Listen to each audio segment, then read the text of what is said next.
امروز یعنی 17 اکتبر تا به امروز تمام چهاربینی های آمادگی و تحلیل 90 سالگی مقام پایتخت دور شهر دوشنبه در سطح ناحیه ها شروع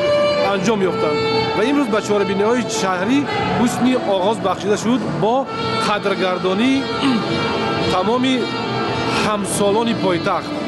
او شهروندان شهر ساکنان شهر دوشنبه که سینشان محض در همین سال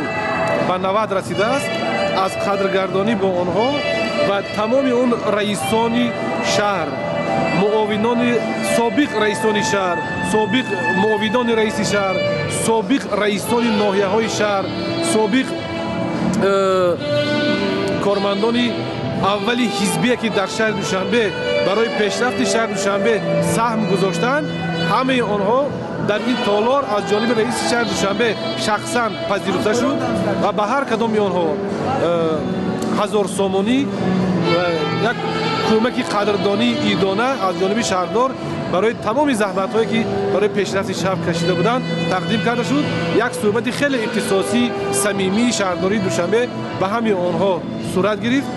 و در مجموع در شهر دوشنبه امروز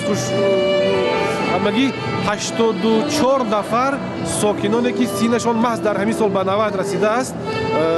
به سر میبرند و همگی از آنها متاسفانه 4 نفر امکانات راه گشتن داشتند، آنها اینجا تشریف آوردند و باقی مانده آنها از جانب ساختارهای شهرداری